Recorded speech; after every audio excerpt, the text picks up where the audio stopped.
Hey, this Omar, and just coming at you today, discussing uh, Breshad Perriman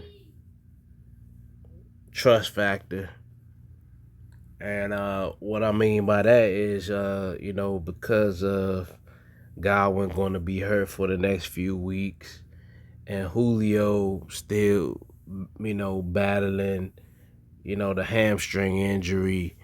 Tampa Bay needs a guy that's going to step up and actually be able to move the chains. I was debating on whether it's going to be, it's going to be three options or whatever. Today they also signed Cole Beasley, so depending on how fast he get up to speed, he'll also, maybe factor in, within the next, few weeks. But Breshad Perriman, he's interesting as far as, a possible, um, I guess, Mike Evans going to be out this week, so somebody's got to be a number one this week. So it's going to be between him and Scotty Miller as far as being the one. Russell Gage, last week, he's still also coming back from an injury. He had 6 targets, caught 5 for 28 yards. He ain't really do too much. Scotty Miller had 8 targets. He caught 3 for 34. Cameron Bray, the guy that I thought they was gonna, do more with, he had 2 targets and caught 1 for 9. And to be honest, he's kind of been a non-factor in the fact that, that Gronk wasn't there this year.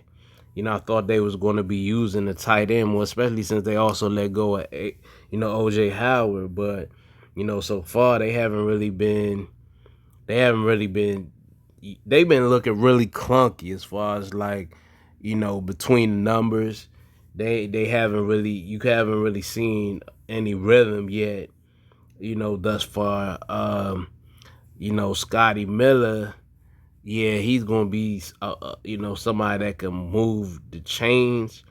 But as far as beating the coverage, it's gonna be hard for him. You know, it just seems like he can catch more goal routes and just, what I'm saying, if they can kind of get a mismatch where he just pops out on the defense and they can catch him wide open. But he doesn't really beat a lot of man-to-man fucking coverages and whatnot. Now, Breshad Perriman, he can beat one-on-ones and shit. He could fly, and he had 5 targets, with 3 receptions, 45 yards and a touchdown. So he at least got out, and what I'm saying, he beat the coverage that was on him. What I'm saying. So last week, I don't know what I want to say. Because New Orleans do play them tough. All their schemes make it pretty difficult for Tampa Bay just overall. So maybe last week was more of a wash. And pretty much like anytime, yeah, like if I was a dude starring Mike Evans, I ain't even fucking with New Orleans because every time he faced Marshawn Lattimore kind of give him the business. You know what I'm saying? And that's probably what made him, kind of kirk out and try to get a cheap shot on him because he was D'ing his ass up. But yeah, I'm thinking if you're gonna go this week, Breshad Perriman might be a guy you look at and fire up against the Green Bay defense, especially if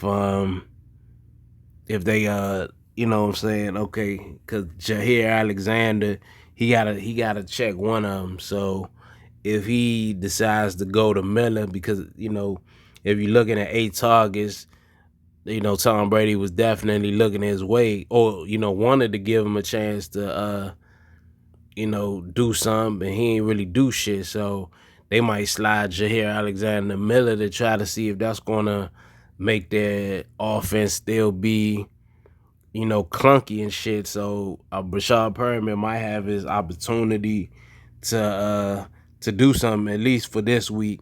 I don't know. I gotta check the injury report as far as like what Julio's looking like for this week, but I don't know. He's real sketchy. Like he could just go out there.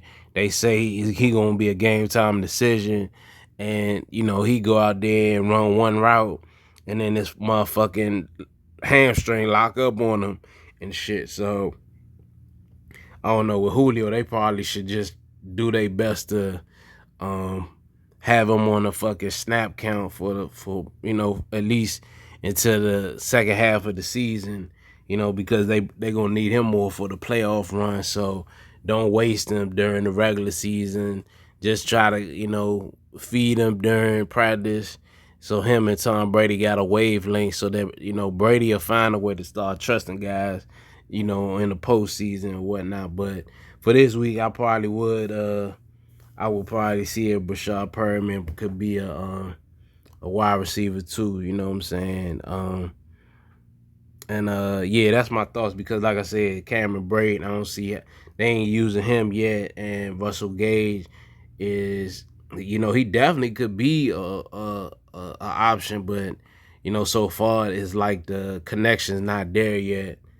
So yeah, those are all my thoughts on the Tampa Bay wide receiving core and all that stuff. But thanks for listening. All right.